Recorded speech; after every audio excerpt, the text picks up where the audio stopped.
Folks, never underestimate the ability of demons to cause major disturbances in your household.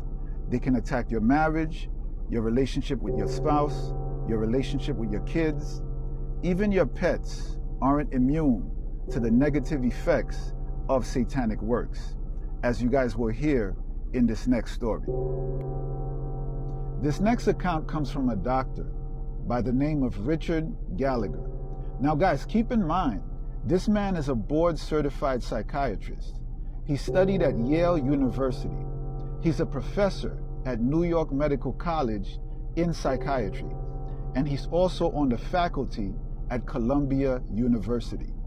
One of the incidents that made Dr. Gallagher a believer was when he was first introduced to a Satanist whom he calls Julia, a self-proclaimed high priestess of a satanic cult. The night before he met Julia, his two pet cats, who usually got along well for the most part, began aggressively fighting at around 3 o'clock in the morning. Later on that day, when he finally came face to face with Julia for the first time, she then proceeded to brag about the incident that took place with his cats. Here's a short clip of Dr. Gallagher explaining what happened. She was a Satanist, self-professed high priestess of a satanic cult. The night before I first met her, I was in my bedroom with my wife at about 3 a.m. and we had two cats, and these two cats just went completely berserk in a way that we had never seen before. And we were mystified. And the next day, the priest introduced me to Julia. And the first words out of Julia's mouth were, "Well, Doc, how did you like those cats last night?" Now, I'd never met the woman before. She would often tell me how people's parents had died. For instance, she told me, "I know your mother died of ovarian cancer," which was true. And once I was on the telephone line, on a landline in this case, with the other exorcist. I remember Julia was not on the phone conversation. This was not a conference call or anything. We actually knew where she was at the time. She was about 1,000 miles away. And that same voice came in over the phone line. Said the same kind of thing. "She's ours, leave her alone." So I said to the priest, I said, "Did you hear that?" And he said to me, "Yeah, the evil spirit can even interrupt our phone conversation," which I found pretty remarkable. It was pretty creepy, but I also found it pretty remarkable. She was completely demonically possessed. Now, if that can be done to cats, it can be done to a married couple and their family as well. And very often, it is.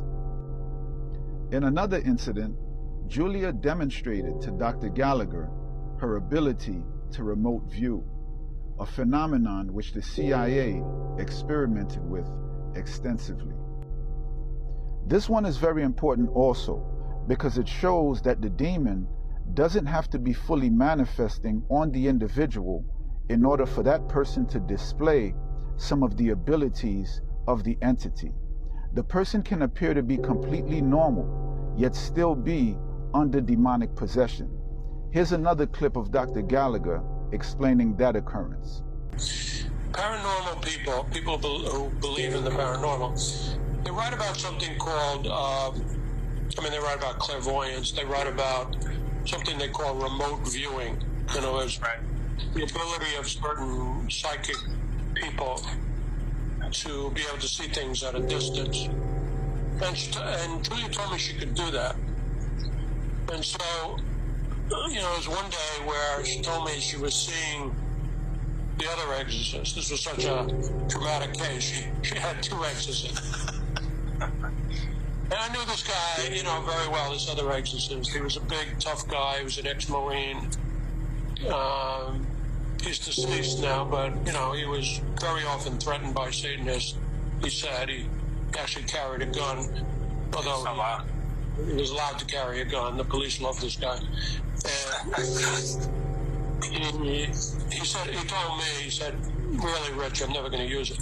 But anyway, Julia told me that her cult really, really hated this guy. And she dropped in the phrase, she said, you know, and I knew where he was. He was about 100 miles away. He didn't live in my state or anything. And she said, I can see him now. And I remember what I said. It was something to the effect, oh, yeah, you keep saying that. I think I called him Miss Smarty Pants. I said, Miss Smarty Pants, you keep saying that. All right, so tell me what he's doing. She goes, he's walking along the beach. I said, what is he dressed in? He has khaki pants on and he has a windbreaker. What color is the windbreaker? Blue. I said, what is he doing? He said he's saying his prayers. I think she said he's saying his mumbo jumbo. So I said, well, this time I'm going to check. I'm going to call him. And, this time I'm put him on cell phone. And I call him Father A, which actually is the name he used as a pseudonym. I said, what are you doing, Father A? And he's right in front of her, who was with me. And I said, what are you doing? And he goes, who wants to know? I said, well, just humor me. Tell me what you're doing.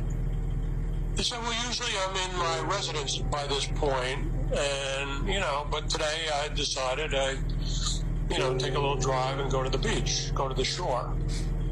And I said, okay, and what are you doing? He said, I'm saying my breviary, the daily prayers. And I said, and what are you wearing?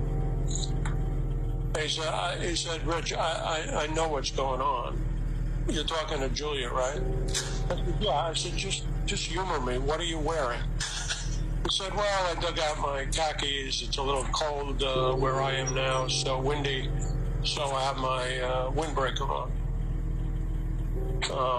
I said, it's blue, right? He goes, yeah. How'd you know? And,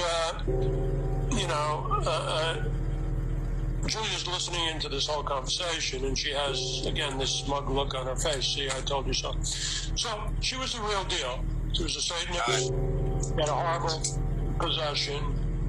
She had very flamboyant exorcisms, although I never went to them because I was too busy.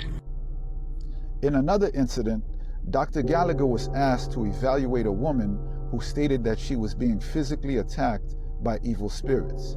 Check out this next clip where he explains that situation. I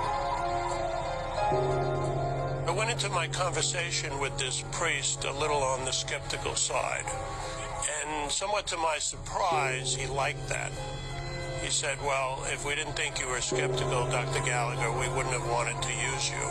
Well, I guess he had heard about me, and that's why he came to ask my opinion about a woman who was claiming that she was beat up by invisible forces. She would even have these bruises spontaneously appear. She appeared to me to be completely sane. And I'd never seen a case like that before. It didn't seem to be explainable on the basis of any medical or psychiatric pathology. She and her husband were devout Catholics, and they believed it was kind of evil spirits. I didn't have a great deal of interest in getting involved in this, but, as a physician, I really don't like the idea of seeing somebody in tremendous pain or tremendous confusion. I was asked to comment whether there could be any psychiatric illness, whether she was being abused, whether this was her imagination, etc. And I had to conclude that there was no medical reason why this would happen. I felt that she was being attacked because, in fact, she was a very holy person.